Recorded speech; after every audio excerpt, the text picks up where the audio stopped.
ॐ सहना भवतु सहनौ भुनक्तु सह वीर्यं करवावहै तेजस्विनावधीतमस्तु मा विद्विषावहै। ॐ शान्ति शान्ति शान्तिः।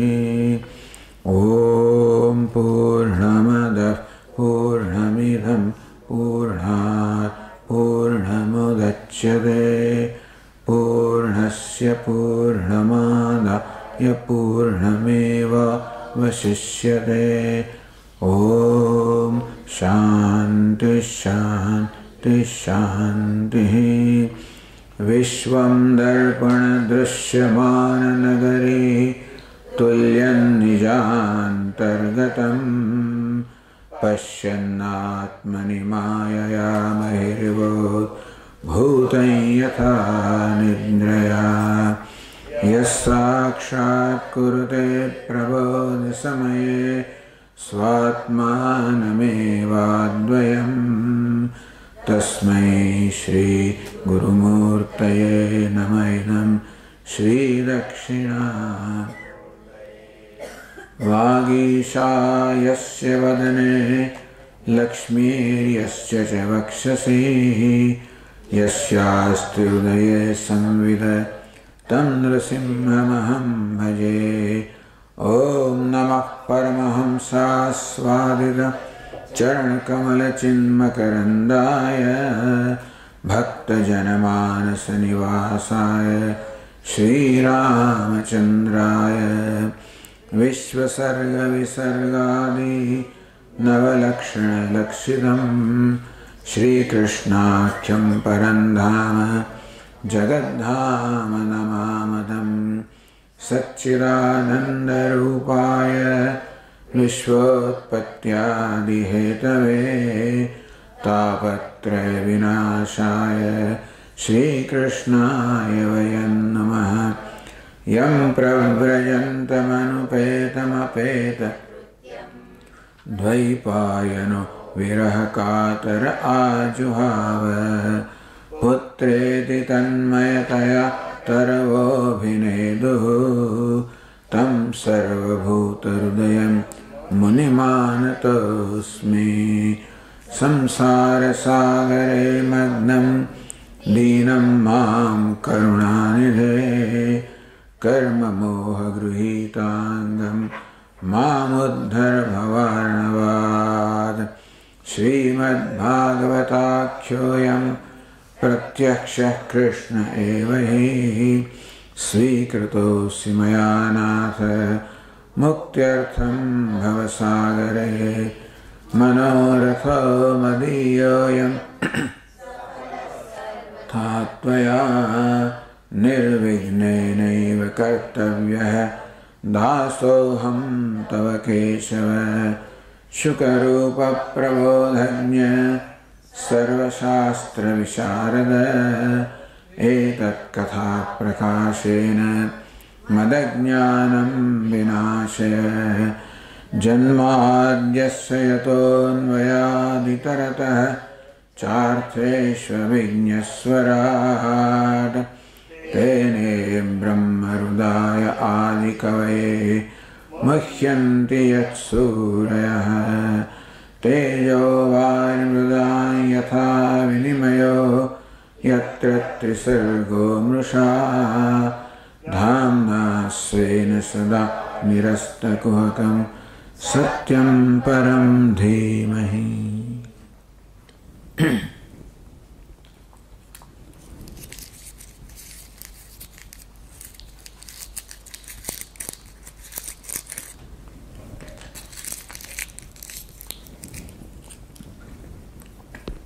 આજથી હવે આપણે શ્રીમદ ભાગવતના દશમ સ્કંદની સ્તુતિઓનો શુભારંભ કરીએ છીએ।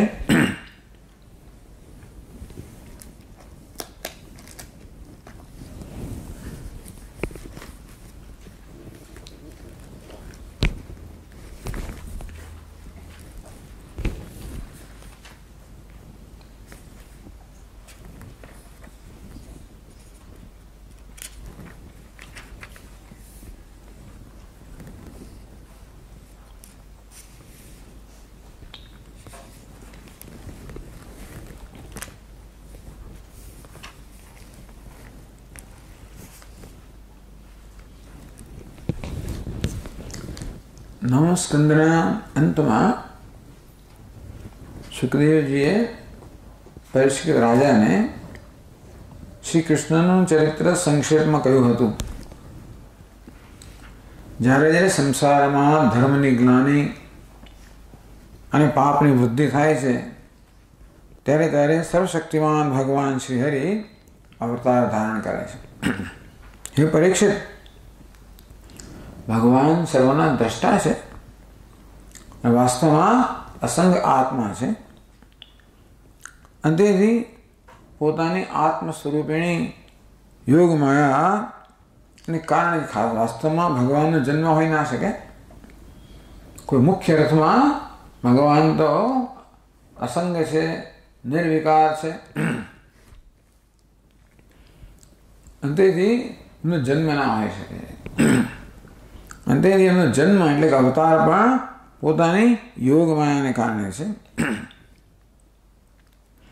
એમને માયાના વિલાસથી જ જીવનો જન્મ, જીવન મૃત્યુનું કારણ જ છે.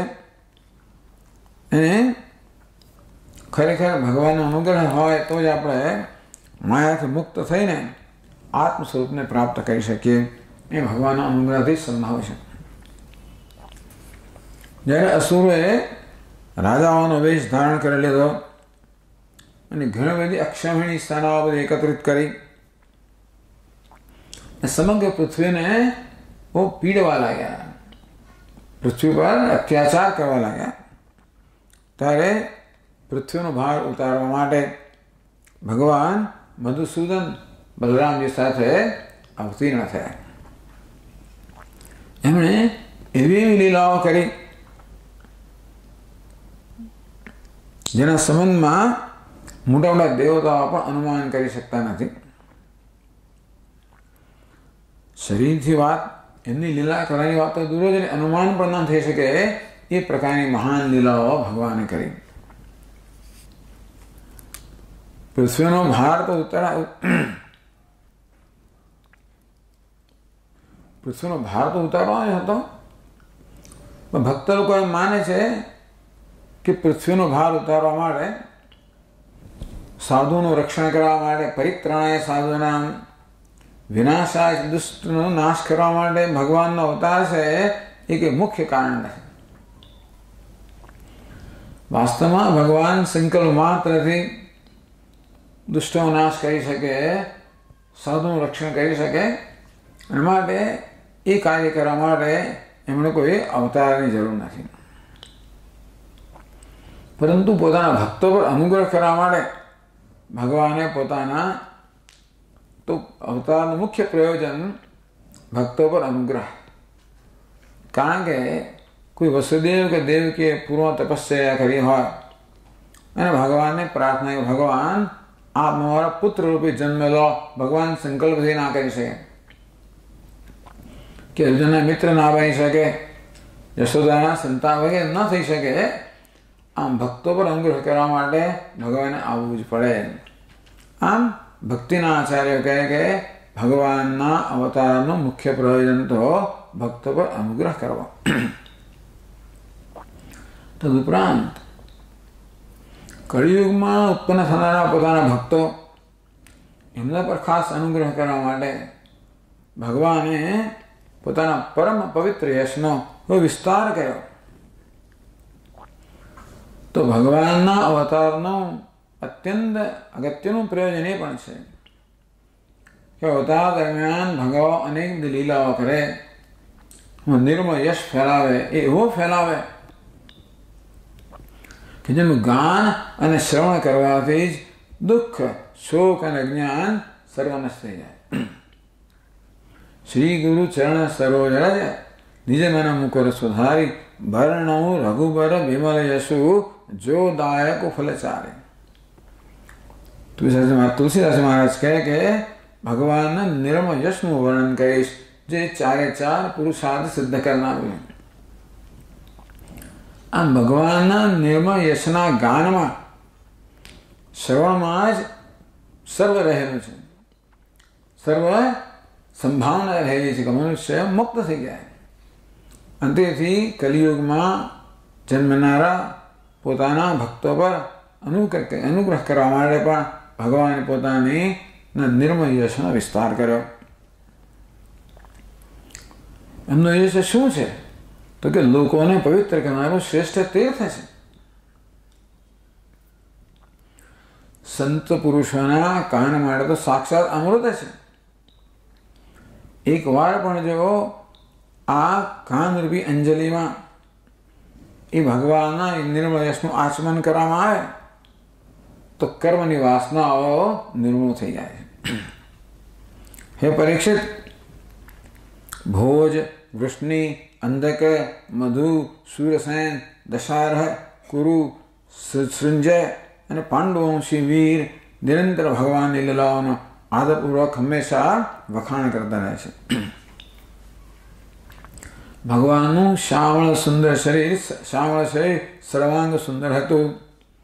એમણે પોતાના મનોહર વિક્રમથી, પોતાને પ્રેમભરી સુંદર સ્મિતથી, મધુરની દૃષ્ટિથી, પ્રસાદપૂર્ણ વચનથી અને પરાક્રમપૂર્ણ લીલાથી સમગ્ર મનુષ્યલોકને આનંદમાં તરબોળ કરી દીધા હતા. ભગવાને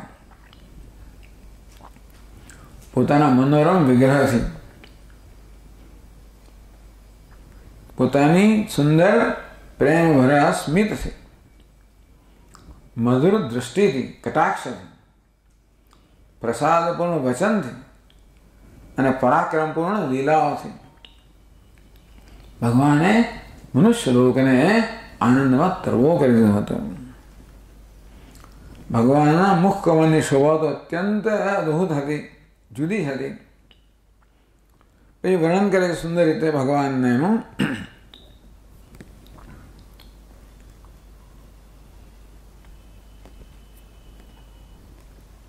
મકરાકૃતિ કુંડળ ને કાનમાં અત્યંત સુંદર દેખાતા હતા. એની આભાથી, કુંડળની આભાથી એમના ગાળમાં સૌંદર્ય વય ખીલથી ઉઠતું હતું. એ વિલાસ જ્યારે હસી પડે તો મુખ નિરંતર રહેનાર આનંદમાં જાણે પૂર આવી જતું હતું.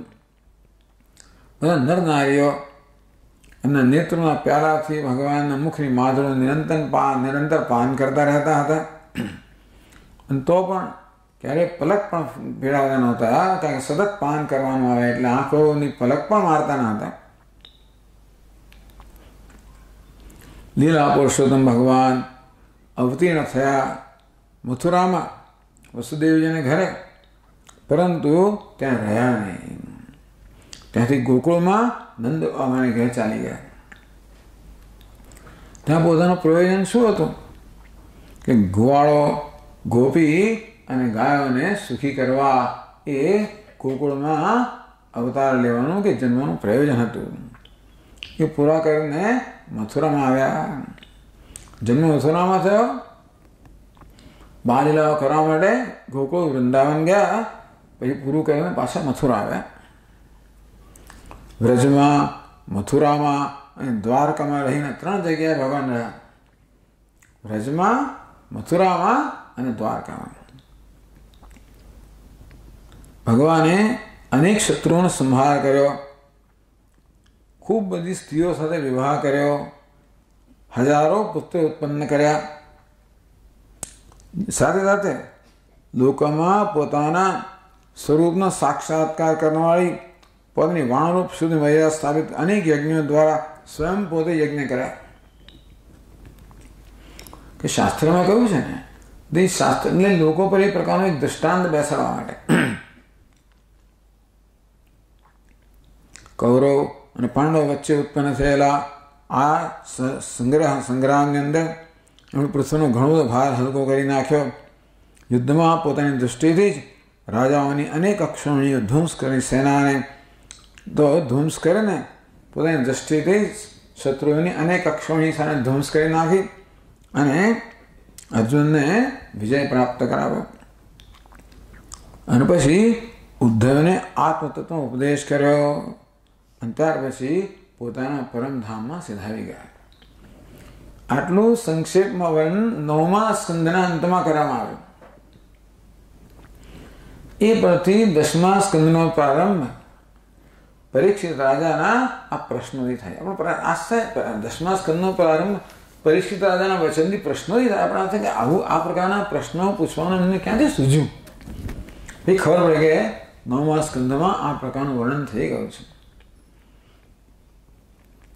10મા સ્કંદના પ્રારંભમાં પરીક્ષિત રાજા પૂછે ભગવાન સુખદેવીને કહે ચંદ્રવંશ અને સૂર્યવંશનો વિસ્તાર અને બંને વંશના રાજાનું અદ્ભુત ચરિત્રનું ભગવાન આપે વર્ણન કર્યું. સૂર્યવંશ એટલે ભગવાન રામચંદ્ર, ચંદ્રવંશ એટલે આગળ બીજા રાજાઓ બધા. ભગવાનના પરમ પ્રેમી મુનિવર આપણા સ્વભાવથી ધર્મપ્રેમી યદુવંશનું પણ વિશદ વર્ણન આપે કર્યું. સ્વભાવથી જ ધર્મપ્રેમી યદુવંશ માટે કહેવામાં આવે, યદુવંશ માટે સ્વભાવથી જ ધર્મપ્રેમી એવા યદુવંશનું આપણે વર્ણન કર્યું. હવે કૃપા કરીને એ જ વંશમાં પોતાના અંશ બલરામજી સાથે અવતીર્ણ થયેલા ભગવાન શ્રી કૃષ્ણના પરમ પવિત્ર ચરિત્રને સંભળાવો. તત્ર અંશેન અવતીર્ણસ્ય. હવે અહીંયા શબ્દ પ્રયોગ છે, ત્યાં આગળ પોતાના અંશથી અવતાર ધારણ કરેલો. આ ચર્ચાનો વિષય થઈ ગયો. આ શ્રી કૃષ્ણ અંશ અવતાર હતો, એ તો પૂર્ણ અવતાર હતો. નહીં, ટીકાકારે કહ્યું અંશેને એટલે અંશ સહિત એને પોતા અંશ એવા બલરામજી સહિત એમનો અવતાર ધારણ કર્યો. એ ભગવાનનું પરમ પવિત્ર ચરિત્ર ભગવાન અમને સંભળાવો. ભગવાન શ્રી કૃષ્ણ સમસ્ત પ્રાણીઓનો જીવનદાતા છે, સર્વનો આત્મા છે. એમણે યદુવંશમાં અવતાર લઈને જે જે લીલાઓ કરી એનો વિસ્તારથી અમને શ્રવણ કરાવો.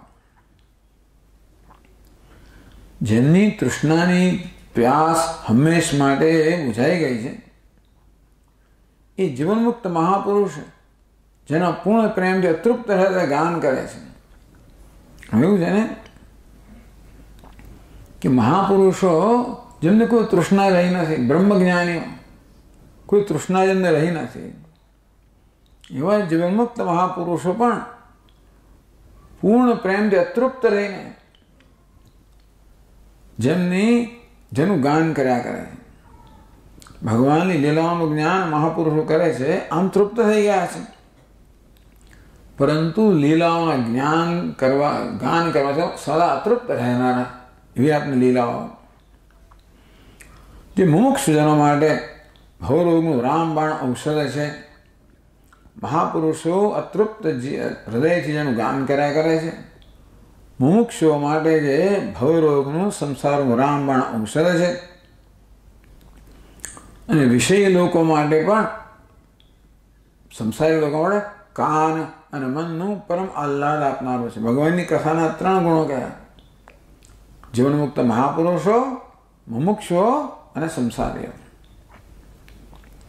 મહાપુરુષો માત્ર પોતાના આનંદ ખાતર ગાન કરે છે.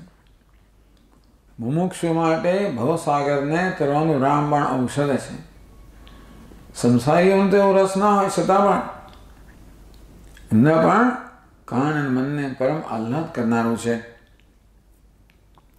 ભગવાન શ્રી કૃષ્ણ એવા સુંદર સુખદ રસીલા ગુણાનુવાદથી પશુઘાતી આવું કોણ છે જે ભગવાનનો આવો સુંદર સુખદ રસીલા ગુણ અનુવાદ ન કરે? કોણ એવો છે કે જે માત્ર પશુઘાતી અને આત્મઘાતી મનુષ્ય જેવો હોય, જે ભગવાનની લીલાઓનું ગાન ના કરે કે શ્રવણ ના કરે?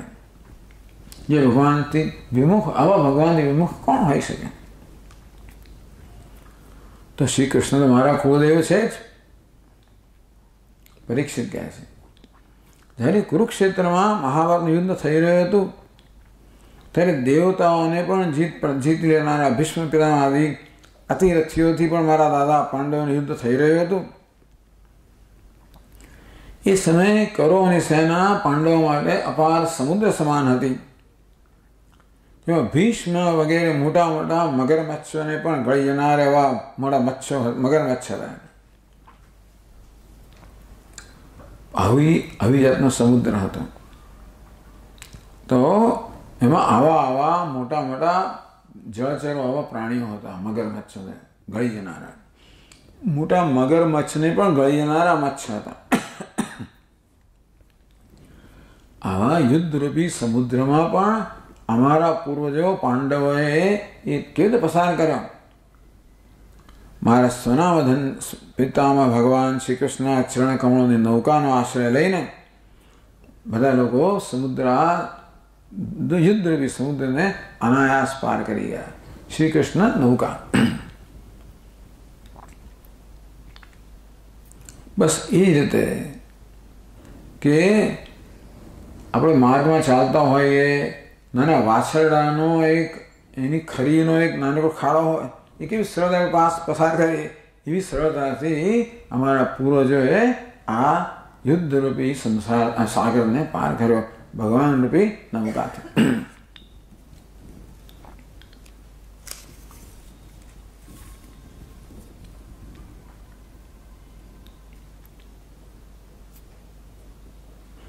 મહારાજ, અમારું શરીર કોણ કહે છે? પરીક્ષિત કહે છે, જે આપની સમક્ષ છે. અને કૌરવો અને પાંડવોના વંશને એક માત્ર સહારો. કૌરવો પર દુર્યોધન ખલાસ થઈ ગયા, પાંડવોમાં પણ એક જ બચ્યો બાળક ઉત્તરાના ગર્ભમાં અભિમન્યુનો. અશ્વત્થામાએ એને પણ બ્રહ્માસ્ત્રથી બાળી નાખ્યો પાંડવ કુળનો નાશ કરી નાખવા માટે. એ વખતે કહેશે, એ પરીક્ષિત, મારી માતા જ્યારે આપના શરણમાં આવી, ઉત્તરા આપના શરણમાં આવી, ત્યારે ભગવાન હાથમાં ચક્ર ધારણ કરીને ભગવાને મારી માતાના ઘરમાં પ્રવેશ કર્યો. એટલું જ નહીં, પરંતુ સમસ્ત શરીર આત્મારૂપ ભગવાન અમૃતત્વનું દાન કરે છે. એ મનુષ્ય મૃત્યુના મનુષ્ય પ્રતીત થવું એક મહાન લીલા છે. ભગવાને એનું ચક્રથી રક્ષણ કર્યું.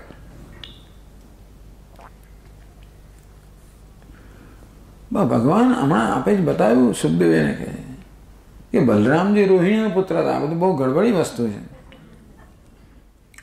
પહેલા 8માંથી પહેલા 6 સંતાનો તો જાણે કે કંસ રાજાએ કંસે નાશ કર્યો. 7મું બાળક અવતર્યું ત્યારે પછી કહેશે કે ભગવાને પોતાની યોગ માયાને આદેશ કર્યો કે તું આ બાળકને અહીંથી લઈ જઈને રોહિણીના ઘરમાં સ્થાપિત કર.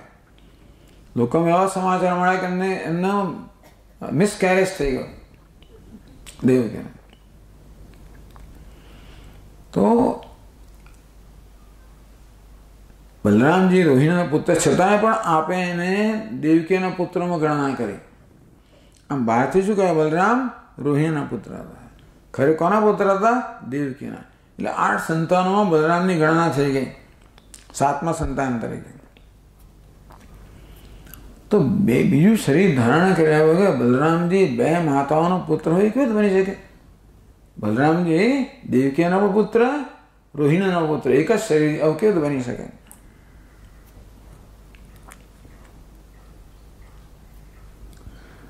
પછી કહે છે, ભગવાન શ્રી કૃષ્ણ પિતાનું ઘર છોડીને વ્રજમાં કેમ જતા રહ્યા? ભગવાને આનંદાદી ગોપ ક્યાં ક્યાં નિવાસ કર્યો વગેરે અનેક પ્રશ્નો પૂછે છે. કોણ? પરીક્ષિત રાજા ભગવાનની લીલાના વિષયમાં. ત્યારે સુતજી, આ મૂળ કથા ક્યાં ચાલી રહી છે? નૈમિષારણ્યમાં. કોણ કહી રહ્યું છે? શુદ્ધ પુરાણી. કોને કહી રહ્યા છે? શૌનકાદિ મુનિઓને. તો સુતજી કહે, હે શૌનકજી, ભગવાનના પ્રેમીઓમાં અગ્રગણ્ય અને અત્યંત અને સર્વજ્ઞ એવા સુખદેવજી પરીક્ષિતના સુંદર પ્રશ્ન સાંભળીને એને અભિનંદન કર્યું. કારણ કે પ્રશ્નાઓ સુંદર કરો એટલે સંતોની સભામાં ભગવાનના લીલાનું વર્ણન કરવાનું તક મળે ને સુખદેવજીને. જો શિષ્ય યોગ્ય પ્રશ્ન કરે તો ગુરુને પોતાનો પ્રિય વિષય છે એના વિશે વર્ણન કરવાની તક મળે. તો ભગવાનની લીલાઓનું વર્ણન કરવું એ સુખદેવજીનો અત્યંત પ્રિય વિષય. બધા મહાપુરુષો એ કરવાની તક પરીક્ષિત રાજાએ આપી આ પ્રકારના પ્રશ્ન કરીને. એટલે એમને પ્રશ્નો અભિનંદન કર્યો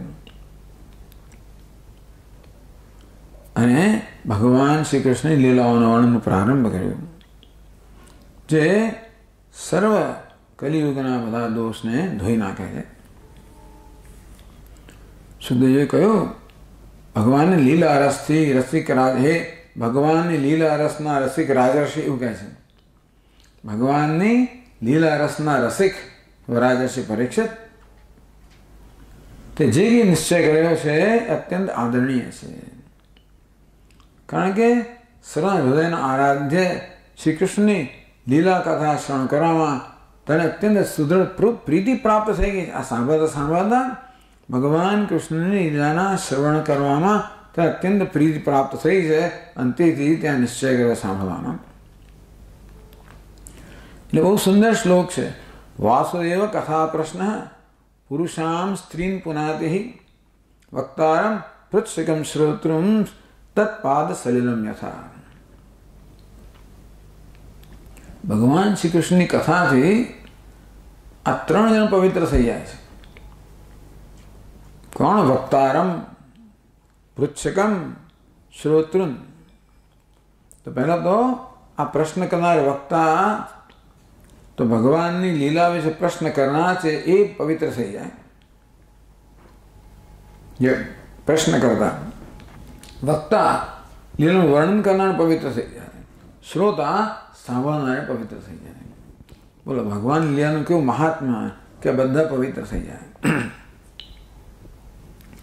પરીક્ષિત એ સમયે લાખો દૈત્યોના દળથી ઘમંડી રાજાઓએ રૂપ ધારણ કરીને, દૈત્યોએ કેટલા બધા દૈત્યોએ ઘમંડી રાજાનું રૂપ ધારણ કર્યું હતું અને પોતાના ભારથી સમગ્ર પૃથ્વીને અત્યંત પીડિત કરી નાખી હતી.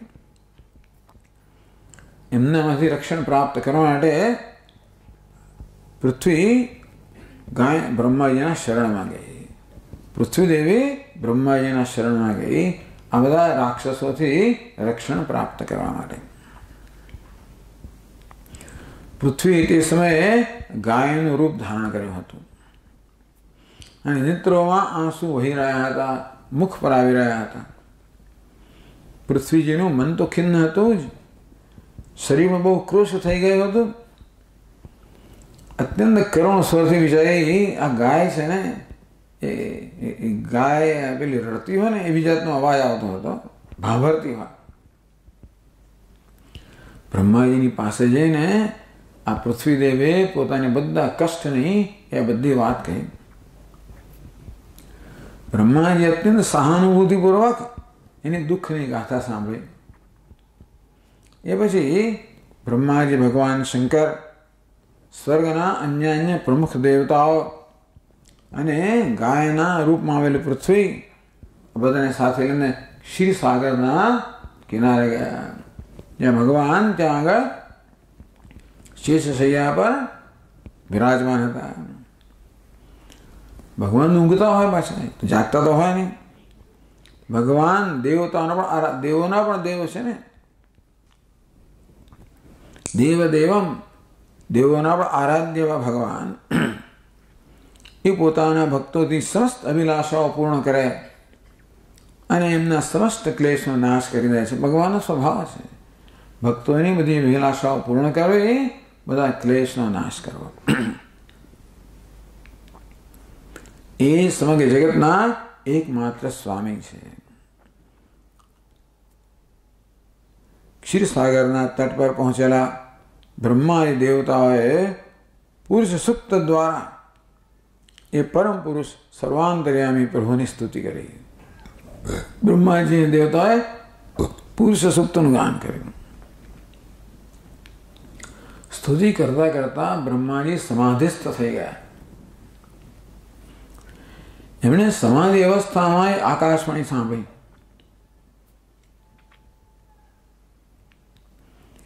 એ પછી જગતના નિર્માણ કરતા બ્રહ્માજીએ દેવતાઓને કહ્યું, શું આકાશવાણી તો કહેતા નથી પણ દેવતાઓને કહ્યું.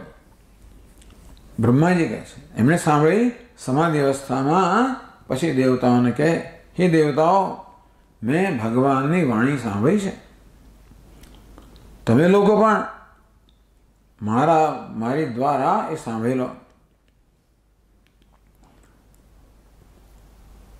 તમે લોકો પણ હવે પછી હું એ પ્રમાણે જ કરો, એ આકાશવાણી પ્રમાણે વર્તન કરો. એ વાણીના આદેશના પાલનમાં કોઈ વિલંબ ના કરશો. ભગવાનને પૃથ્વીના કષ્ટનું પહેલેથી જ જ્ઞાન છે જ, કારણ કે ઈશ્વરના પણ ઈશ્વર છે. માટે પોતાની કા શક્તિ, ભગવાનને કહે ને કાલોસ્મિ લોકક્ષયકૃત પ્રવૃદ્ધ, પોતાની કા શક્તિ દ્વારા પૃથ્વીના ભારનું હરણ કરવા માટે ભગવાન અવતાર ધારણ કરશે. અને જ્યાં સુધી ભગવાન પૃથ્વી પર લીલા કરે ત્યાં સુધી હે દેવતાઓ, તમે પણ પોતપોતાના અંશો સાથે યદુકુળમાં જન્મ લઈને એમની લીલામાં સહયોગ આપો. એ બધા ગોવાળોના બધા ભગવાનના એટલે દેવતાના અંશ. વસુદેવના ઘરમાં સ્વયં પુરુષોત્તમ ભગવાન પ્રગટ થશે. એમની અને એમની પ્રિયતમાની સેવાને માટે દેવાંગનાઓએ જન્મ ગ્રહણ કરવો જોઈએ. એવું અહીંયા એ ભાષાંતર એવું કર્યું છે. વસુદેવ ગૃહે સાક્ષાત ભગવાન પુરુષ પરઃ જનિષ્યતે તત્પ્રિયાર્થમ સંભવંતુ સરસ્ત્રીય. ખરેખર તો ભગવાનની પ્રીતિ માટે આ દેવતાઓની સ્ત્રીઓ અવતાર લેવો જોઈએ. પણ પ્રિયાના અર્થ એવું કહ્યું, એટલે એમની પ્રિયા માટે એવું કહ્યું. અને પછી કૌશલ કે શ્રી રાધા, એટલે આ પ્રકારનું ભાષાંતર. પણ શ્લોક જોવા જાઓ તો ભગવાન કૃષ્ણનો પ્રિય કરવા માટે આ દેવાંગનાઓએ અવતાર લેવો જોઈએ. ચાલો, એમણે કહ્યું પ્રિયા માટે. સ્વયં પ્રકાશ ભગવાન શેષજી, જે ભગવાનની નો અંશ છે, તેથી અનંત છે, જે અનંત પર ભગવાન શૈયા કરી રહ્યા છે. તો અનંત અંશ પણ અનંત જ હોય. એ શેષનાગને અનંત કેમ કહે છે? એ શેષ છે, ભગવાનનો અંશ છે, પણ ભગવાન અનંત છે, માટે અંશ પણ અનંત છે, માટે શેષનાગ પણ અનંત કહેવાય છે. એમને 1000 મુખ છે અને ભગવાનનું કાર્ય કરવા માટે અને પહેલે જ મોટા ભાઈના રૂપમાં અવતાર એ લેશે. મોટા ભાઈના રૂપમાં, આગળ નાના ભાઈના રૂપમાં, લક્ષ્મણજી તરીકે, અત્યારે મોટા ભાઈના રૂપમાં. અને ભગવાનની ઐશ્વર્યશાળી યોગ માયા પણ જેને સમગ્ર જગતને મોહિત કરી રહેલું છે, એ એમની આજ્ઞાથી, યોગ માયા પણ ભગવાનની આજ્ઞાથી અંશ રૂપે અવતાર ગ્રહણ કરશે. આવી આકાશવાણી બ્રહ્માજીએ બધા દેવતાઓને સંભળાવી, જેમાં એ લોકોએ શું કરવું એનો આદેશ આપવામાં આવ્યો હતો. એટલે સુખદેવજી આગળ કહે,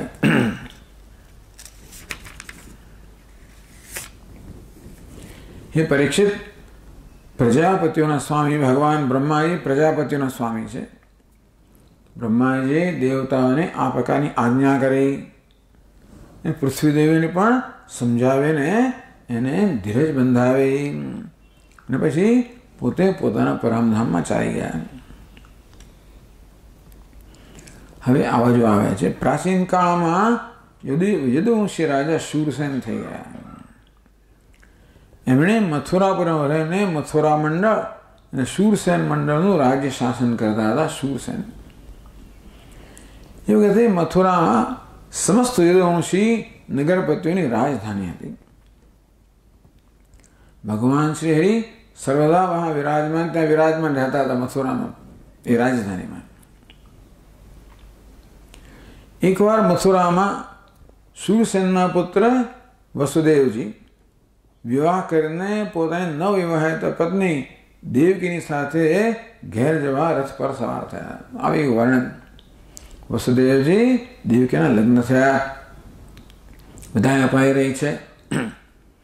આ દેવકીજી છે એ ઉગ્રસેનના ભાઈ દેવકની પુત્રી હતા, એટલે કંસની કાકાની દીકરી થાય, એટલે બેન કહેવાય. ઉગ્રસેનનો પુત્ર હતો કંસ, એણે પોતાની આવી કાકાની દીકરીની બહેન ખરી ને દેવકીને પ્રસન્ન કરવા માટે રથના ઘોડાની લગામ પોતે પકડી હતી. સ્વયં રથ હાંકવા લાગ્યો. એની પાસે તો કેટલા સેંકડો રથ સૈનિકો ચાલે રથ હતા, પણ સ્વયં રથ હાંકવા લાગ્યો પોતાની બહેનને પ્રસન્ન કરવા માટે. એટલો બધો પ્રેમ હતો. આવા ક્રૂર માણસમાં પ્રેમ હોય છે ખરો? કંસ એવો ક્રૂર માણસ પ્રાપ્ત કરવો મુશ્કેલ છે. ક્રૂરતા સ્થાયી ભાવ છે. આ પ્રેમ છે એ તો જાણે કે આગંતુક ભાવ છે. અત્યારે પ્રેમ છે. દેવકીના પિતા હતા દેવક. એમને પોતાની પૃથ્વી પર અત્યંત પ્રેમ હતો. કન્યાને વિદાય કરતી વખતે એમણે સોનાના હારોથી અલંકૃત 400 હાથી, 15,000 ઘોડા, 1800 રથ અને સુંદર સુંદર વસ્ત્રાભૂષણો વિભૂષિત 200 સુકુમારી દાસીઓ દહેજમાં આપી. વિદાય વખતે વરવધુના મંગળ માટે એક સાત શંખ વગેરે અનેક બધા વાજિંત્ર વાગવા લાગ્યા. માર્ગમાં જે વખતે કંસ આ ઘોડાઓની લગામ પકડીને રથ ચલાવી રહ્યો હતો ત્યારે આકાશવાણીએ સંબોધન કર્યું. આપણે એક મહત્વની વસ્તુ છે ને, શું કર્યું? આકાશવાણી અત્યારે સંબોધન કરે. એ મૂર્ખ જેને તું રથમાં બેસાડીને લઈ જઈ રહ્યો છે એનો 8મો ગર્ભ છે એ સંતાન તારો નાશ કરશે, તારો વધ કરશે. અસ્યા ત્વામ 8મો ગર્ભો હંતાયામ વસે અબુધ. અબુધ એ મૂર્ખ, તું જેને લઈ જાય છે એનો જ 8મો ગર્ભ થયેલો સંતાન તારો વધ કરશે. હવે કંસનું ખરું રૂપ બહાર આવે છે. કંસ અત્યંત પાપી હતો. એની દુષ્ટતાની કોઈ સીમા ન હતી. એ ભોજ મોસનો કલંક હતો. આકાશવાણી સાંભળતા જ એણે તલવાર ખેંચી અને પોતાના બહેનનો ચોટલો પકડીને એને મારવા તૈયાર થઈ ગયો. તરત જ જેને અત્યારે ખુશ કરાવવામાં કરી એને મારવા તૈયાર થઈ ગયો. એ અત્યંત ક્રૂર તો હતો જ, અને જો એ પાપ કર્મ કરતા કરતા નિર્લજ્જ થઈ ગયેલો. હવે જાહેરમાં હું કરવા તૈયાર થઈ ગયો. એનું આ કૃત્ય જોઈને મહાત્મા વસુદેવજી એને શાંત કરવાને બોલ્યા. વસુદેવજી કે હે રાજકુમાર, કંસને સંબોધીને કે આપ તો ભોજ વંશના અત્યંત સુંદર હોનહાર એમના વંશજ છો, એની કુળની કીર્તિ વધારનારા છો. મોટા સૂર્ય આપના ગુણની પ્રશંસા કરે છે. આ બધું આ એક સ્ત્રી, વળી પછી આપની બહેન, અને ત્રીજો આ વિવાહનો શુભ અવસર. આવી સ્થિતિમાં મને મારી કેવી મારી ક્યાં આપ અને ક્યાં આપનું અકૃત્ય? હે વીરવર, પછી બધું વર્ણન કર્યું કે જે જન્મ લે બધાને મરવાનું જ છે વગેરે વગેરે. ઘણું લાંબુ પ્રવચન આપ્યું વસુદેવજીએ કંસને કે ભાઈ આ જન્મ તો જેનું જન્મ છે એનું મૃત્યુ છે વગેરે વગેરે. અને તેથી હે કંસ, આપની નાની બહેન છે ને હજી બિચારી બાળક છે અને અત્યંત દીન છે. એ તો આપની દીકરી સમાન છે અને હમણાં જ એનો વિવાહ થયો છે.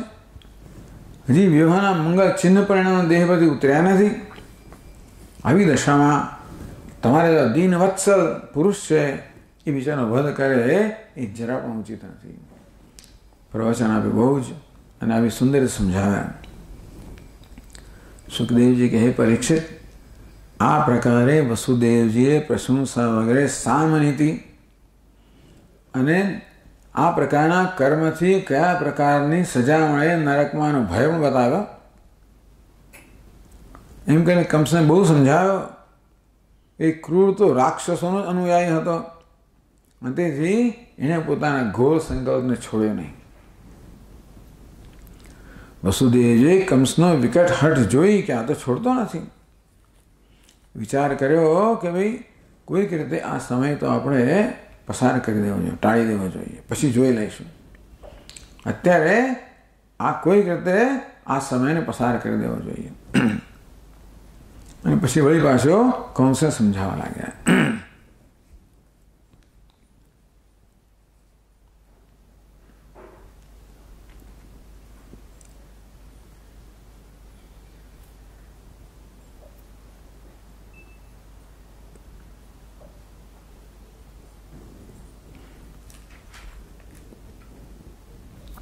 એટલે વસુદેવજીએ કંસને કહ્યું, હે સૌમ્ય, આપને દેવકીથી તો કોઈ ભય નથી. કારણ કે આકાશવાણી શું કહ્યું છે? ભય તો છે એના પુત્રોથી. એ પુત્ર હું આપને સોંપી દઈશ. બસ ચાલો. સુખદેવ કે, હે પરીક્ષિત, કંસ જાણતો હતો કે વસુદેવજીનું વચન એ ક્યારેય જુઠ્ઠું ના બોલે, અથવા ક્યારે પણ પોતાનું વચન જે છે એમાં ફરી ન જાય. અને તેથી એણે પોતાની બેન દેવકીને મારવાનો વિચાર છોડી દીધો. વસુદેવજીની ખૂબ પ્રશંસા કરી અને પછી પોતાના ઘેર ચાલી ગયો. વસુદેવજીએ એની પ્રશંસા કરી છોડી દીધી એટલે અને આવી ગયા.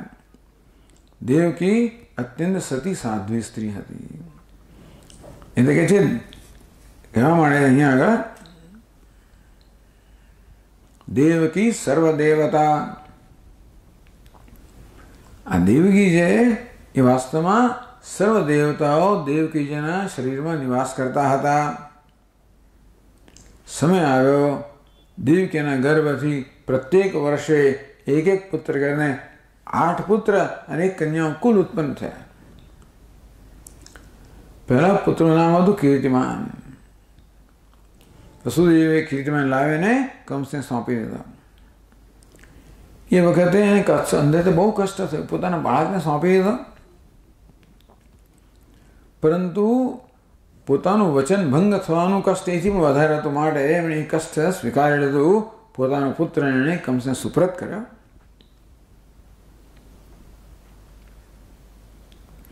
જ્યારે કંસે જોયું કે આ વસુદેવજી પોતાના પુત્રને લઈને આવ્યા છે, પોતાનો પુત્ર જીવે કે મરે એમના સમાન છે, ત્યારે ખૂબ પ્રસન્ન થયો કે કેવા સત્યમાં પૂર્ણ નિષ્ઠાવાન છે. કંસ ખૂબ પ્રસન્ન થયો અને હસીને બોલ્યો, વસુદેવજી, આપ હમણાં નાના બાળકને લઈ જાઓ, મને એનો કોઈ ડર નથી. આકાશમાં એવું કહ્યું છે કે 8મા ઘર ઉત્પન્ન સંતાન મારું મૃત્યુ છે, આનો મને કોઈ ડર નથી, આ પાછા લઈ જાઓ.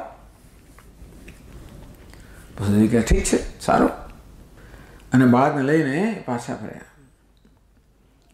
પરંતુ એમને ખબર હતી કે કંસ મહાન દુષ્ટ છે. વસુદેવ જાણતા હતા કંસ અત્યંત દુષ્ટ છે, એનું મન એના વશમાં નથી, કઈ ક્ષણે બદલાઈ જાય કહી શકાય નહીં.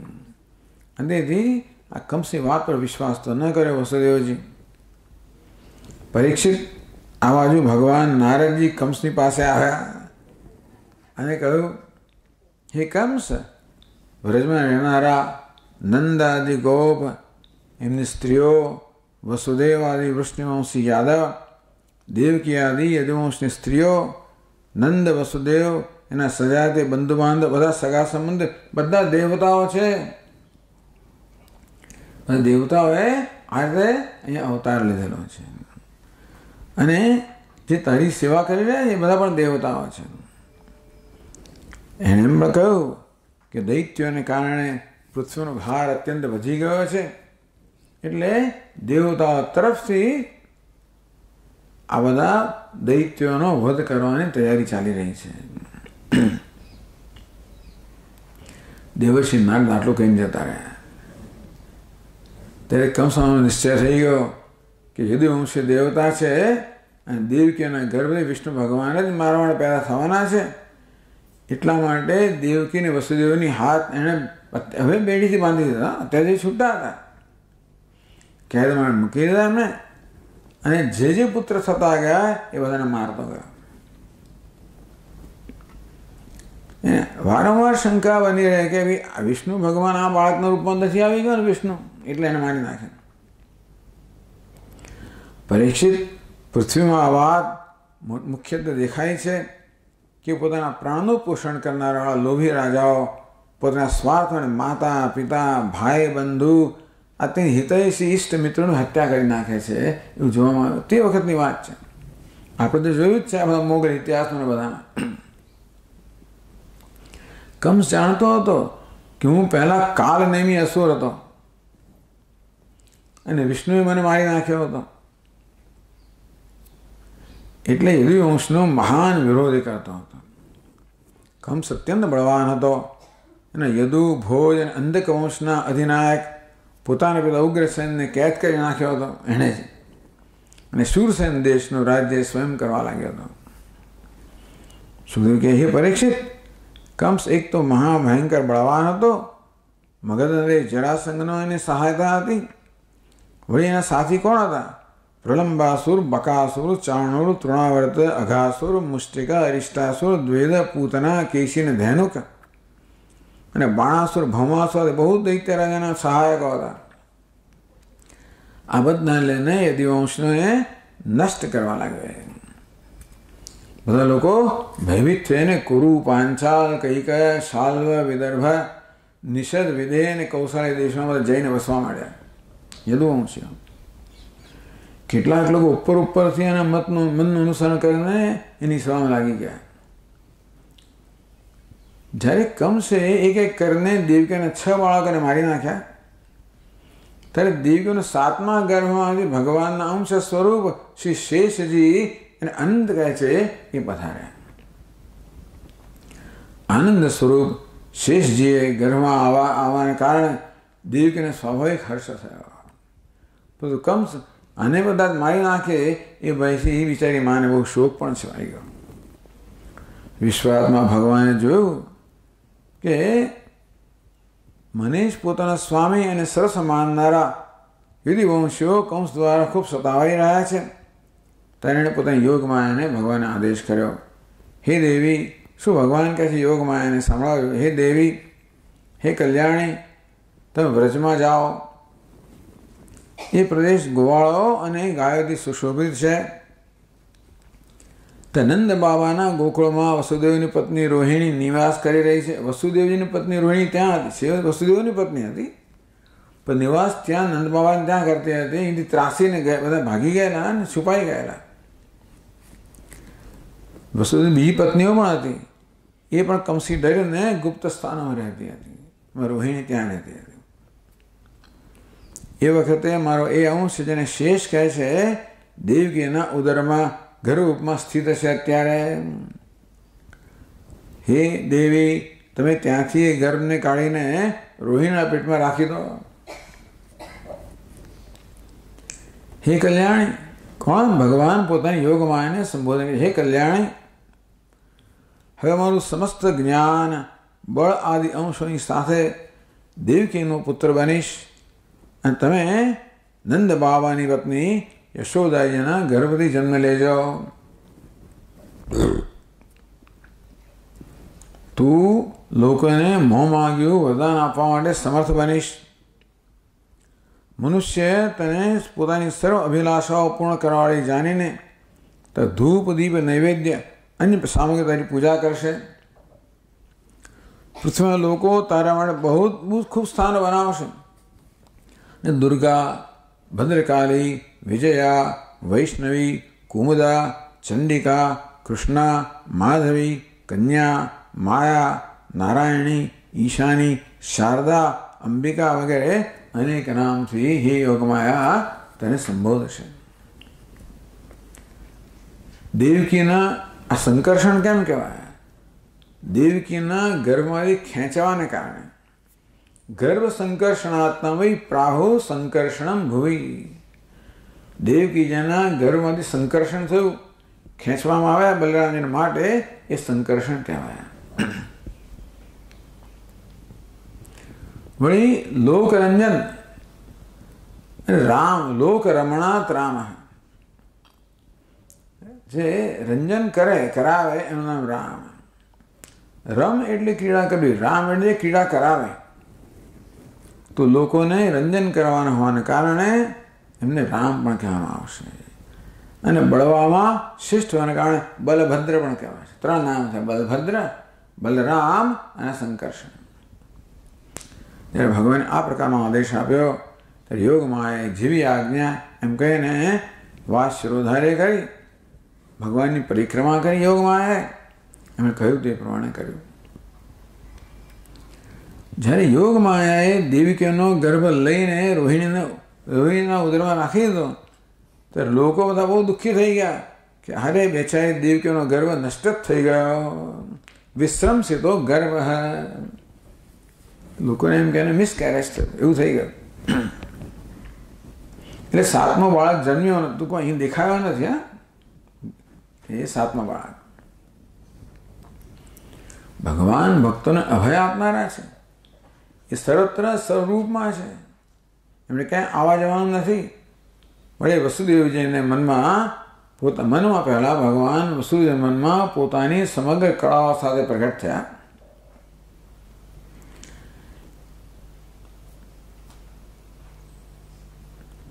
એ ભગવાન તો વિદ્યમાન છે, એ તો કંઈ ના હોય બને નહીં, પણ અવ્યક્ત હતા, આમાંથી વ્યક્ત બન્યા. અવ્યક્તમ વ્યક્તમાપન્નમ મન્યન્તે મામ બુદ્ધ. અવ્યક્ત છે. ભગવાનની જ્યોતિને ધારણ કરવાને કારણે વસુદેવજી સૂર્ય સમાન તેજસ્વી થઈ ગયા. એમને જોઈને લોકોની આંખો ખરેખર અંજાઈ જતી હતી. કોઈ પણ પોતાના બળ, વાણી કે પ્રભાવથી વસુદેવજીને હવે દબાવી શકે એમ ન હતો.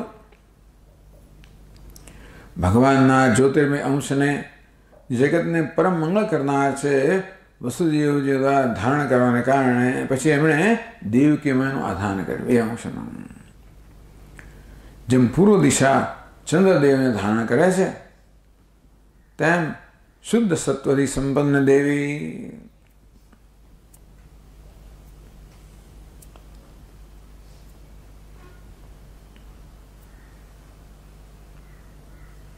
सूरसुतेन देवी दधार सर्वात्मकम आत्मभूतम. तो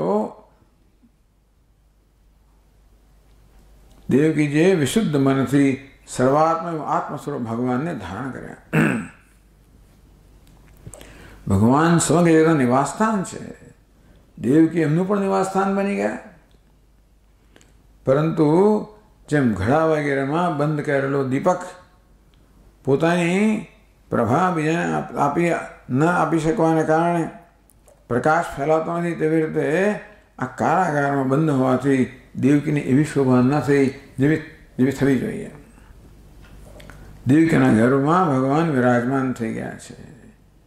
એના મુખ પવિત્ર સ્મિત છે. એના શરીરની કાંતિથી બંદીગૃહ ચમચી રહ્યું છે. જ્યારે કંસે જોયું ત્યારે મનમાં કંસ કહેવા લાગ્યો, આ વખતે મારા પ્રાણોનું હરણ કરનાર વિષ્ણુનો આ ગર્ભ અવશ્ય પ્રવેશ થયો લાગે છે. કારણ કે દેવકી ક્યારે પણ આવી રીતે પહેલા આવી દેખાતી ન હતી. એટલે આ વિશે મારે તરત શું કરવું જોઈએ? દેવકીને મારું તો ઠીક નથી, કારણ કે વીર પુરુષ સ્વાર્થવશ પહેલા મારવા તૈયાર થયું તો હવે પાછો વિવેક કરે છે. દેવકીને મારવું યોગ્ય નથી, કારણ કે વીર પુરુષ સ્વાર્થવશ પોતાના પરાક્રમને કલંકિત નથી કરતા. આ પ્રકારનો વિચાર પણ જન્માવે એમનામાં. ટૂંકમાં નહીંતર કંસમાં આ પ્રકારનો વિચાર જન્મે જ નહીં. પોતાના પ્રાણનું રક્ષણ કરવા માટે દેવકીનો વધ કરવાનો કોઈ સંકોચ જ ના થાય. પ્રભાવ જુઓ કે કંસનું મનમાં પરિવર્તન થઈ ગયું કે ભાઈ દેવકીને મારું તો ઠીક નથી, કારણ કે વીર પુરુષ સ્વાર્થવશ પોતાના પરાક્રમને કલંકિત નથી કરતો. એક તો સ્ત્રી છે, બે બહેન છે, ત્રીજી ગર્ભવતી છે. અને મારવાથી તત્કાળ મારી કીર્તિ, લક્ષ્મી અને આયુષ્ય નષ્ટ થઈ જશે. એ મનુષ્ય જીવંત રહેવા છતાં હમણાં ખરેખર મરેલો જ છે. જે અત્યંત ક્રૂરતાથી વ્યવહાર કરે એ મનુષ્ય તો જીવંત હોવા છતાં મરેલો જ છે. એને મૃત્યુ પછી લોકો એને ગાળો દે. એટલું જ નહીં, પણ એ નરકમાં અવશ્ય જાય.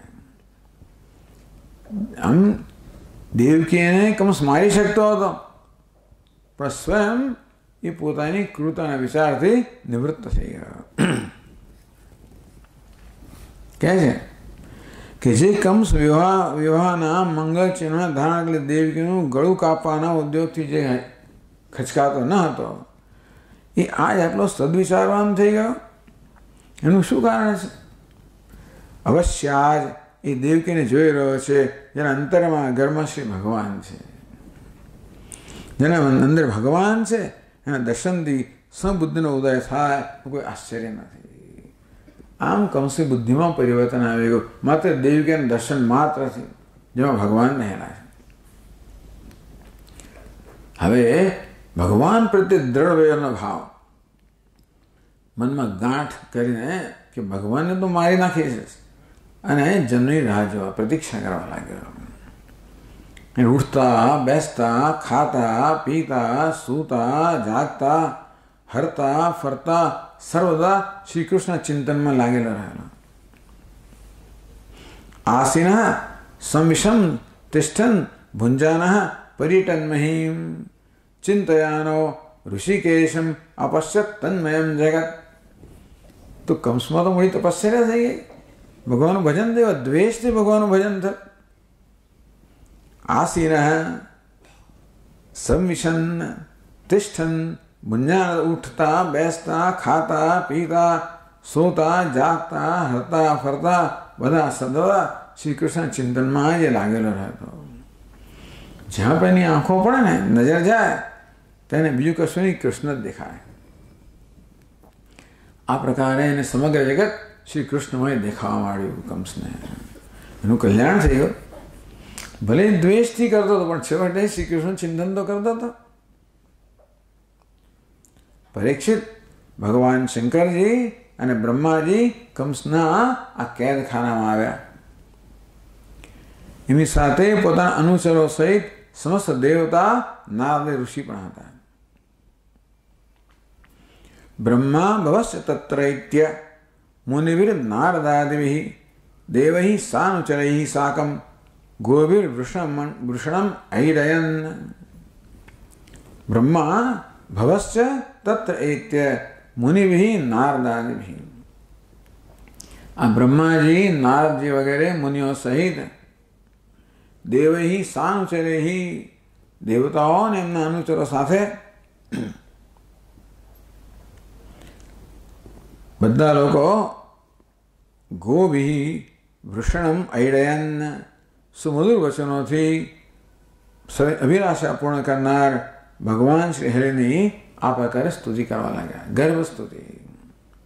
તો દેવકીજી કારાવાસમાં છે, ભગવાન એમના ગર્ભમાં છે, દેવતાઓ એમની સ્તુતિ કરે છે.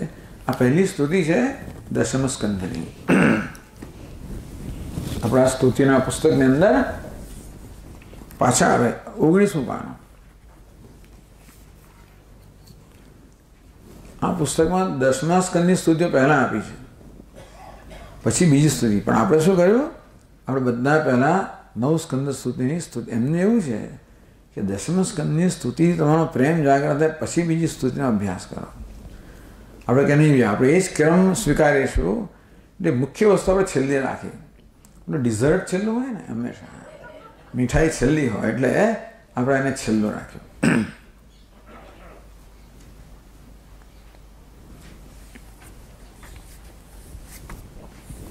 તો ચાલો આપણે હવે પહેલો શ્લોક વાંચીએ.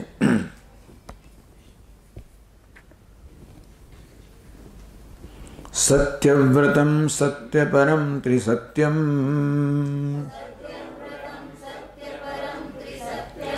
સત્યસ્ય યોનિમ નિહિતમ ચ સત્યે સત્યસ્ય સત્યમૃત સત્યનેત્રમ સત્યાત્મકમ ત્વામ શરણમ પ્રપન્નાઃ.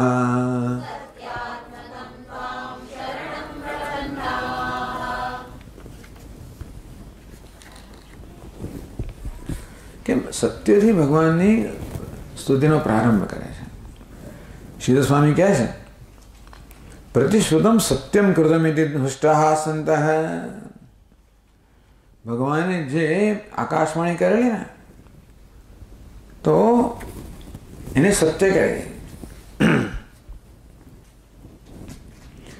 ભૂભાર નિવૃત્તે વસુદેવ કહે ભવિષ્યામિતિ એવમ રૂપમ. પ્રતિશ્રુતમ. ભગવાને આ પ્રકારે કહ્યું હતું ત્યારે આકાશવાણીમાં કે ભૂમિના ભારને હરણ કરવા માટે વસુદેવના ગૃહે હું જન્મ લઈશ. એ કહેલું ભગવાને સત્ય કર્યું. એટલા માટે સત્યથી આ સ્તુતિનો પ્રારંભ થાય છે.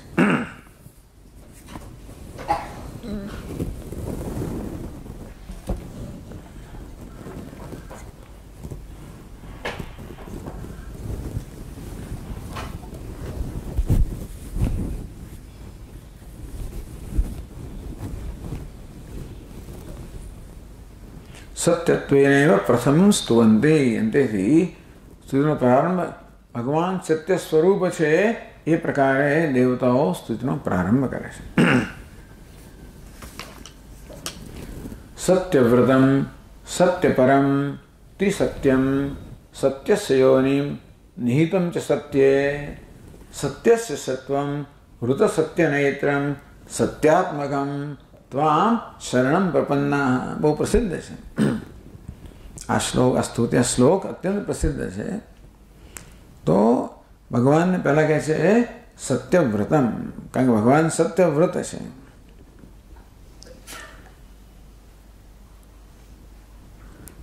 સત્યમ વ્રતમ સંકલ્પો યસ્ય સહ સત્યવ્રત તમ સત્યવ્રતમ. સત્ય સંકલ્પ, વ્રત એટલે સંકલ્પ અર્થ કરવામાં આવ્યો.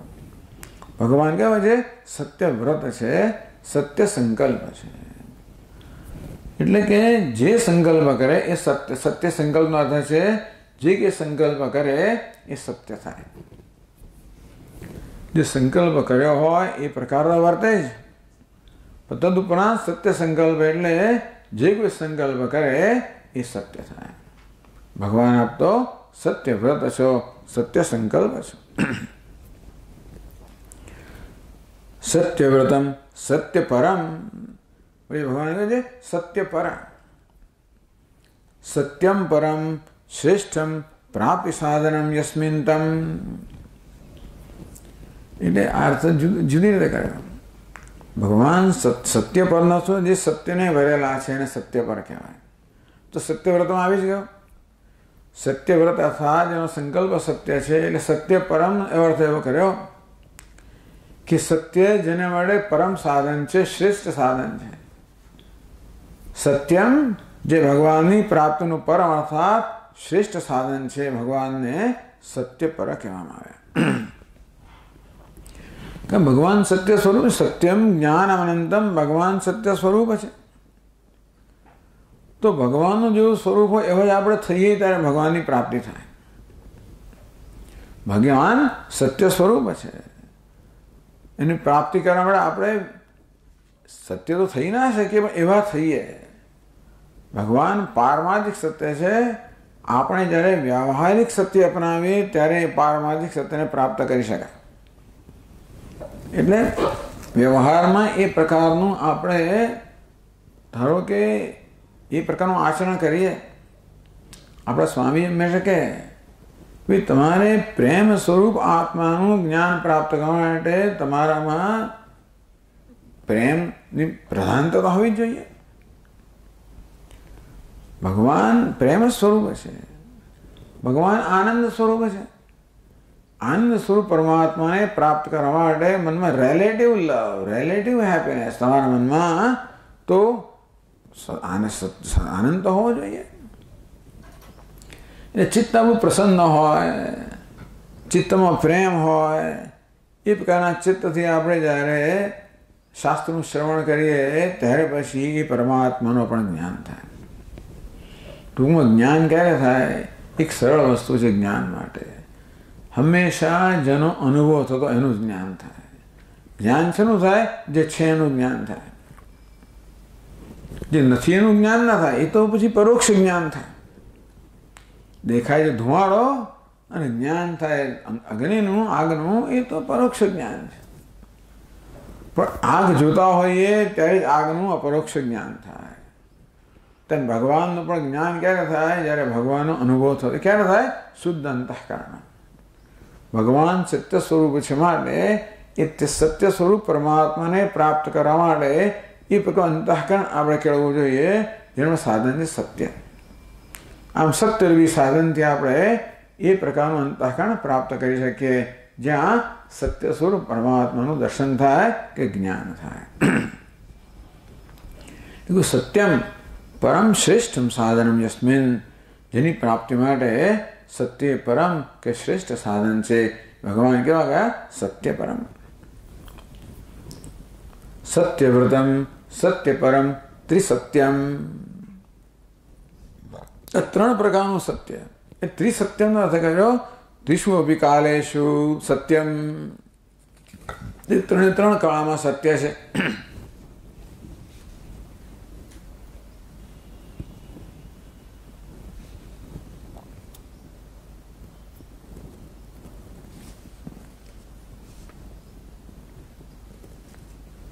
બીજો પણ સત્ય પરમનો અર્થ કર્યો. સત્યમ ધર્મ ઉદાહૃત. સત્યને ધર્મ કહેવામાં આવ્યો છે.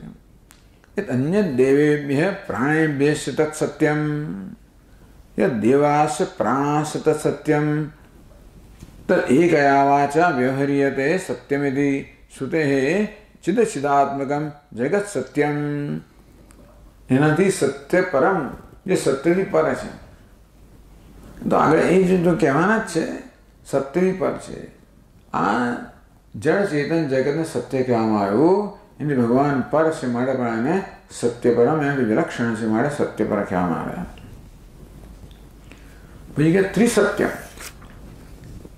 તો ત્રિષુ અપી કાલેષુ સત્યમ, જે ત્રણેય કાળમાં સત્ય છે. સૃષ્ટિ પૂર્વમ પ્રળયાનંતરમ સ્ત્રી સમય સત્યમ અવ્યભિચારણ વર્તમાન. સત્ય કોને કહેવાય?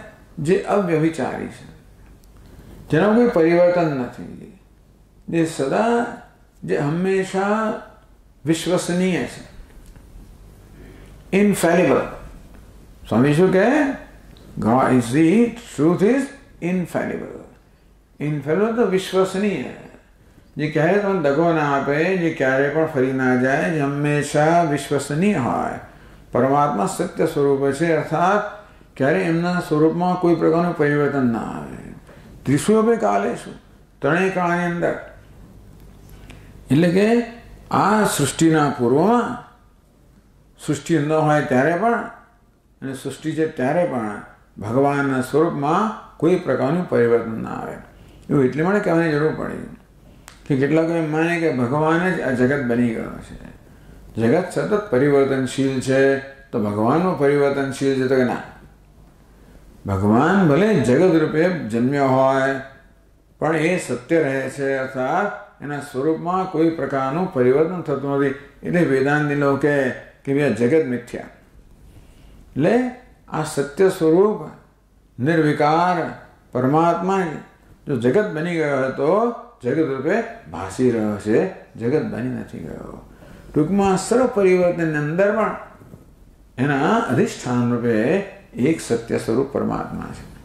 બહુ મહત્વની વસ્તુ છે. મહત્વની એટલા માટે કે સપાટી પર આપણને જેમ સમુદ્રની સપાટી પર અનેક પ્રકારના તોફાનો દેખાતા હોય, પણ સમુદ્રના પેટાળમાં તો અત્યંત ગંભીરતા અને શાંતિ જેવી રહેલી છે, તેવી રીતે આ જગતની સપાટી પર અનેક પ્રકારના અસત્ય જણાતા હોય. કામ, ક્રોધ, લોભ, મોહ, મદ, માત્સર્ય, ક્રૂરતા, નિષ્ઠુરતા, અન્યાય ઘણું દેખાય આપણને જગતની સપાટી પર નામ રૂપના સ્તરે. એટલે આપણે નિશ્ચય કરીએ કે ભગવાને આવું જગત કેમ બનાવ્યું, આવું કેમ જગત? પણ આ કહ્યું છે માત્ર સપાટી પર છે, નામ રૂપના સ્તરે છે, વેશમાં છે. પરંતુ નામનું અધિષ્ઠાન જે છે, વેશને ધારણ કરનાર છે, એ તો સદા સત્ય સ્વરૂપ પરમાત્મા છે. મોટું આશ્વાસનની વાત છે કે માણસ નિરાશ નથી જાય. આવું જોઈને માણસ નિરાશ, આવું જ છે જગત, આમાં ખરેખર આશા જ નથી. તો કે નહીં, આ માત્ર બહારનો આભાસ જ આવો છે, એના ગર્ભમાં તો સત્ય સ્વરૂપ પરમાત્મા છે. સત્ય આવે એટલે જ્ઞાન પણ આવે, આનંદ પણ આવે, આનંદ પણ આવે, પ્રેમ પણ આવે, બધું જ આવે. એ પરમાત્મા એ વાસ્તવમાં સર્વનું અંતર્યામી છે કે અંતરતમ સત્ય છે. એટલે સત્યમ અવ્યભિચરેણ ચારણ વર્તમાનમ, જગતનું સર્જન થયું નહોતું ત્યારે ભગવાન સત્ય સ્વરૂપ હતા. એનો લય થાય પ્રલય થાય ત્યારે પણ સત્ય સ્વરૂપ ભગવાન રહ્યા જશે. એ છે ત્યારે પણ સત્ય સ્વરૂપ ભગવાન અધિષ્ઠાન છે. એ તો પોતાની શેષ છે, વિરાજમાન જ છે. આખો જગતનો કોળિયો કરીને ત્યારે પણ છે, ઉત્પન્ન કરે ત્યારે પણ છે, મધ્યમાં પણ છે. એટલે સત્યવ્રતમ સત્યપરમ તે સત્યમ.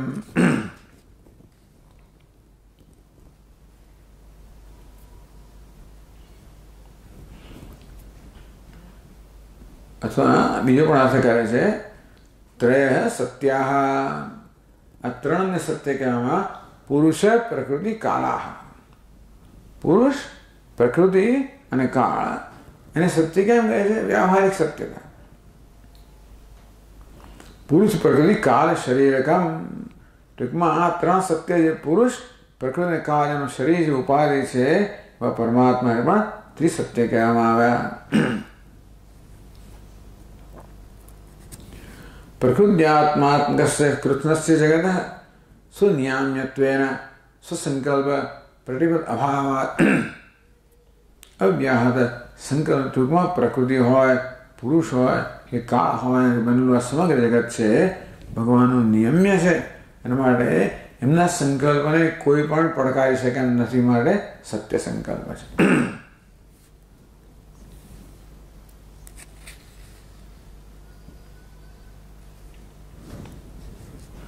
સત્યસ્ય સત્યવ્રતમ સત્યપરમ ત્રિસત્યમ સત્યસ્ય યોનિમ. દરેક જગ્યાએ સત્ય શબ્દનો અર્થ જુદો થવો જોઈએ. એ સત્યનું કારણ પણ છે, સત્યની પ્રાપ્તિનું સાધન પણ છે, અને ત્રણેય કાળમાં સત્ય સ્વરૂપ છે, સત્ય વ્રત છે. આ દરેકમાં સત્યનો તો થોડો જુદો તો થાય. કારણ કે હવે સમજાવો છે સત્ય જો સત્યની યોનિ એટલે કારણ. તો ભગવાન સત્યની યોનિ કેમ હોઈ શકે? સત્યનું કોઈ કારણ હોય, જેનું કોઈ કારણ હોય ને સત્ય કહેવાય. અહીં કહે છે ભગવાન કેવા સત્ય સ્વરૂપ પરમાત્મા સત્યનું પણ કારણ છે. અને ત્યારે સત્ય શબ્દનો જુદો અર્થ કરવો પડે. એ જ એટલે કહે છે સચ્ચત્યચ્ચા ભવત. આ સત્ય શબ્દને આ પ્રકારે વગેરે સત વત્તા ત્યત બરોબર સત્ય. સત શબ્દેન પૃથ્વી તેજાંસી, ત્યત શબ્દેન વાયવાકાશ. પંચમહાભૂત છે ને એના માટે સત્ય શબ્દ વાપરવામાં આવ્યો. સત અને ત્યત બે ભેગા હોય સત્ય બન્યું. સત એટલે જે આપણને દ્રષ્ટિગોચર છે ને સત કહેવામાં આવ્યું, અને જે દ્રષ્ટિગોચર નથી એને ત્યત કહેવામાં આવ્યું. આ પંચમહાભૂતમાં પૃથ્વી, જળ અને અગ્નિ કેવા છે? દ્રષ્ટિગોચર છે. એટલે સત કહેવામાં આવ્યા, સ્થૂળ કહેવામાં આવ્યા. વાયુ અને આકાશ દ્રષ્ટિગોચર નથી, એમને ત્યત કહેવામાં આવ્યા, સૂક્ષ્મ કહેવામાં આવ્યા. આ સત અને ત્યત મળીને સત્ય થાય. એટલે શું? પંચમહાભૂત. ભૂત પંચકમ તો સચ્ચત્યચ્ચાભવત યદિદં કિંચ તત્સત્યમિત્યાચક્ષતે. આ જે કંઈ છે ને સત્ય કહેવામાં આવે છે. તસ્ય યોનિમ કારણમ.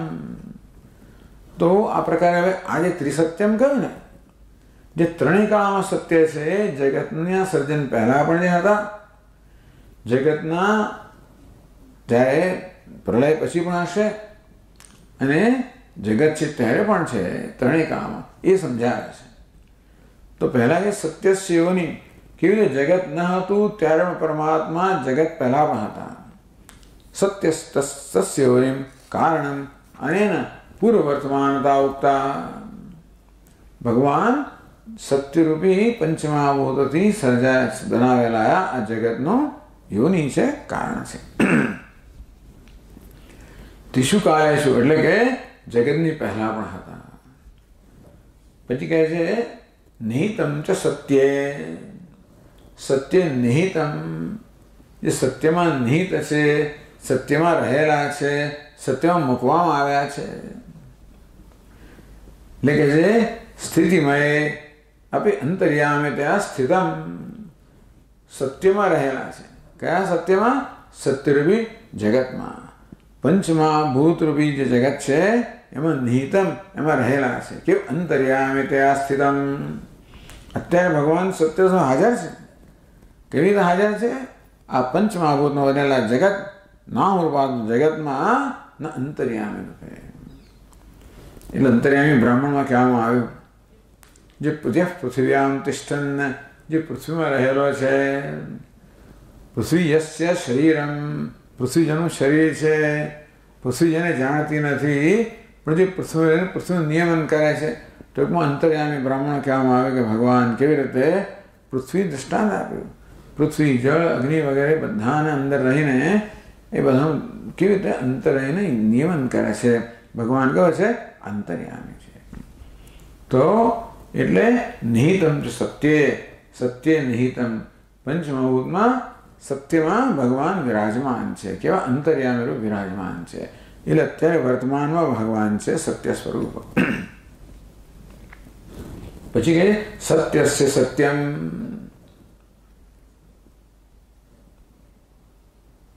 સત્યસ્ય તસ્યૈવ સત્સ પ્રપંચસ્ય સત્યમ પારમાર્થિકમ રૂપમ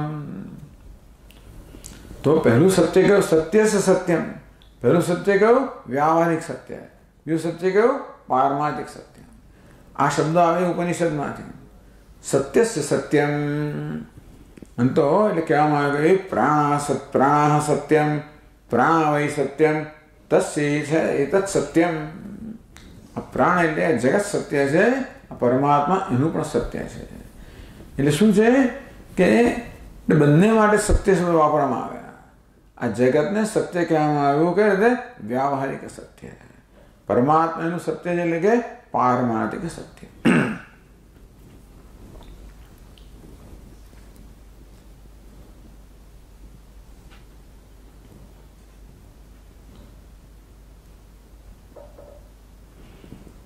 प्राणामय सत्यम तेषामेश सत्यमिति श्रुते सत्य सत्यम जे जगत नु पारमार्थिक सत्य ऊर्ध्व मूलम अधशाखम जगत केवुं छे जाने के वृक्ष समान छे ऊर्ध्व मूलम उपरि वर्तमानम आ सत्य स्वरूप परमात्माનું મૂળ છે કારણ છે એની શાખાઓ જગત રૂપી નીચે નાખેલી છે તો જો સત્યસ્ય યોનિ એમ ભગવાનને કારણ કયા એ દ્રષ્ટિએ ભગવાન જગતની પહેલા હતા નિહિતમ જો સત્યમાં વિરાજમાન છે એમ કહીને અત્યારે સ્થિતિ સમયે પણ ભગવાન અંતર્યામી વિરાજમાન છે સત્ય છે સત્યમ ભગવાન આ વ્યાવહારિક જગતના પારમાર્થિક સત્ય છે એનો તો શું થયો કે જગત નહીં હોય ત્યારે પણ ભગવાન હશે તન્નાશેરી અવશિષ્યમાન રૂપમ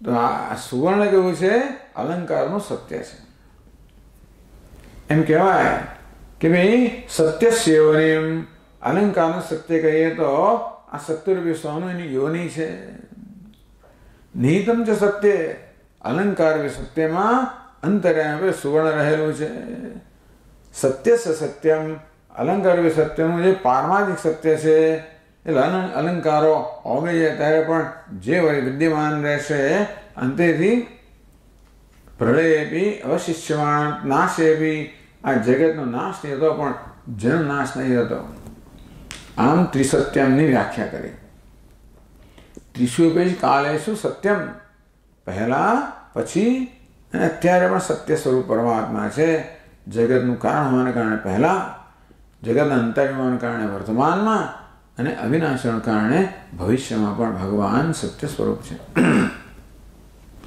એવં ત્રિસત્ય તો ઉપપાદિતમ ત્રિસત્યાર્થે ઉપપાદિતમ આપણી યુક્તિ દ્વારા સમજાવવામાં આવ્યું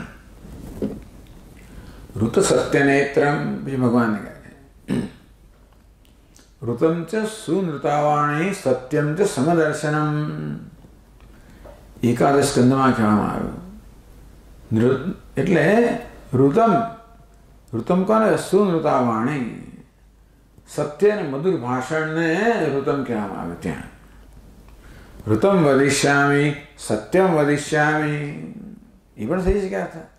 ઋતમ એટલે સત્ય અને મધુર ભાષણ કરીશ, સત્યમ વદિષ્યામિ એ પ્રકારનું વર્તન કરીશ, એવો પણ અર્થ થઈ શકે. તો ત્યાં ઋતમ અને સત્યમ એવા શબ્દના એકાદશ સ્કંદમાં આ પ્રકાર અર્થ કરવામાં આવ્યા. ઋતમ ચ સુનૃતા વાણી, સત્ય ને મધુર ભાષણને ઋતમ કહેવામાં આવ્યું. સત્યમ ચ સમદર્શનમ, આ સમત્વના દર્શનને સત્ય કહેવામાં આવ્યું. હવે ભગવાન ત્યાં એકાદશ સ્કંદમાં ત્યાં ઉદ્ધવજી બધો બહુ પ્રશ્નો પૂછ્યા. ભગવાન યમ કોને કહેવાય, નિયમ કોને કહેવાય, આ શું કોને કહેવાય, બધા અષ્ટાંગ યોગના ભિન્ન ભિન્ન રીતે ભગવાનને પ્રશ્ન પૂછ્યા. આ પ્રકારે ભગવાન ઉત્તર આપ્યા. અહિંસા, સત્ય, અસ્તેય વગેરે. સત્ય ભગવાન શું કે સમદર્શનમ સત્યમ. તો અંતેથી સત્યમ ચ સમદર્શનમ ઋતમ ચ સ્મૃતાવાણી કવિભિઃ પરિકીર્તિતા ઇતિ. તો ઋત સત્ય નેત્રમ, તો નેત્રમ નેતાને કે પ્રવર્તક. ટૂંકમાં જે સત્ય અને ઋત અને સત્ય, ટૂંકમાં મધુ અને સત્ય ભાષણ અને સમદર્શન એ બંનેના જે પ્રવર્તક છે એ ભગવાનને ઋત સત્ય નેત્ર કહેવામાં આવે. અથવા નેત્રે પ્રાપકે યસ્યતમ, ભગવાનના નેત્ર છે પ્રાપ્ત કરાવનારા છે. આ ઋતમ અને સત્યમ ભગવાનની પ્રાપ્તિના સાધન છે, માટે ભગવાનને ઋત સત્ય નેત્રમ કહેવામાં આવ્યું. અહીંયા આ ટીકાકાર તો સુંદર સુંદર અર્થ કરે છે આના.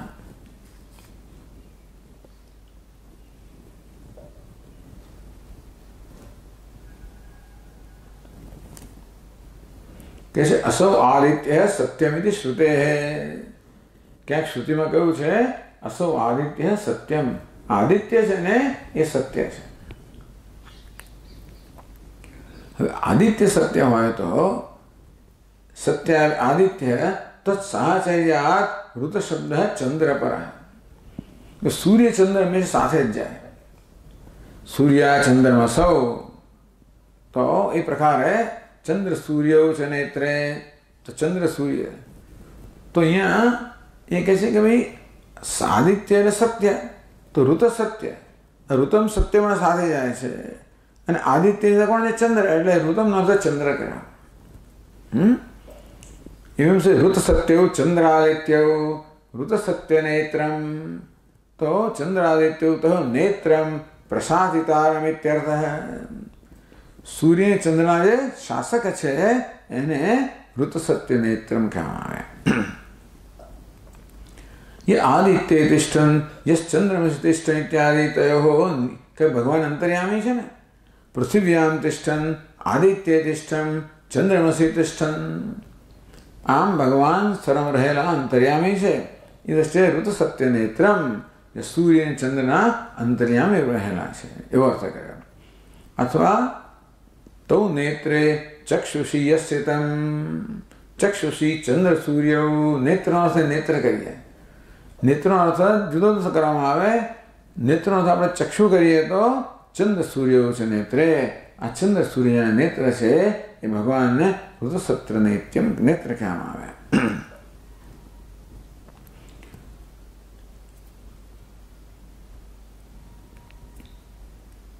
અથવા આગળ તેમ જે ઋત અને સત્યના પ્રવર્તક છે એને પણ ઋત સત્ય નેત્રમ કહેવામાં આવે. તો ઋત સત્ય નેત્રમ સત્યાત્મકમ. આ પ્રકારે સર્વ પ્રકારે સત્યાત્મકમ, બધી જ રીતે જો ભગવાન આપ સત્ય સ્વરૂપ છો, તો સ્વરૂપેણ હવે નિર્વિકારમ એવં સર્વ પ્રકારેણ સત્ય શબ્દ નિર્વાહ્યમ. ભગવાન આપ સ્વરૂપથી સત્ય છો, અવ્યવિચારી છો, નિર્વિકાર છો, અને માટે બધી જ રીતે જો આપ સત્ય સ્વરૂપ છો. સત્યવ્રતમ સત્યપરમ ત્રિસત્યમ સત્ય સયોનિમ નિહિતમ સત્ય નિહિતમ સત્ય સત્ય સત્યમ ઋત સત્ય નેતમ. બધી રીતે ભગવાન આપ કેવા છો? સત્યાત્મકમ. આપ સત્ય આત્મને સ્વરૂપ સ્વરૂપેણ બી નિર્વિકાર, સ્વરૂપેણ નિર્વિકાર છો. સર્વ પ્રકારે સત્ય શબ્દ નિર્વાહ્યમ. ભગવાન બધી રીતે સત્ય શબ્દનો નિર્વાહ કરનારા આપ છો, મને સત્યાત્મકમ. त्वाम शरण प्रपन्ना। ब्रह्मा जी कहे कि भगवान एवं आपने हमें शरणे આવ્યા છીએ।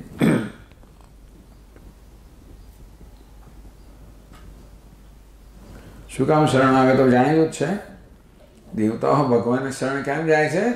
ભગવાન જાણે જ છે, છતાં પણ આ તો ભગવાન આવી જ ગયા છે। આમ તો ભગવાન દેવકીજીના ગર્ભમાં છે। આ ગર્ભ સ્તુતિ છે, એટલે ગર્ભમાં રહેલા ભગવાનની સ્તુતિ છે। આ પ્રકારે દેવતાઓ ભગવાન સત્ય સ્વરૂપ આપને અમે શરણ આવ્યા છીએ। પછી આપણે આગળ જોઈશું। ओम पूर्णमदः पूर्णमिदं पूर्णात् पूर्णमुदच्यते पूर्णस्य पूर्णमादाय पूर्णमेवावशिष्यते। ओम शांति शांति शांतिः। सच्चिदानन्दरूपाय विश्वोत्पत्त्यादिहेतवे तापत्रयविनाशाय श्रीकृष्णाय वयं नमः। जन्माद्यस्य यतोऽन्वयादितरतः चार्थेष्वभिज्ञस्वराट् तेने ब्रह्महृदाय आदिकवये मुह्यन्ति यत्सूरयः। तेजो वायुर्मृदां यथा विनिमयो यत्र त्रिसर्गो मृषा धाम्ना स्वेन सदा निरस्तकुहकं सत्यं परं धीमहि। ओम शांति शांति शांतिः। हरि ओम। श्री गुरुभ्यो नमः। हरि ओम।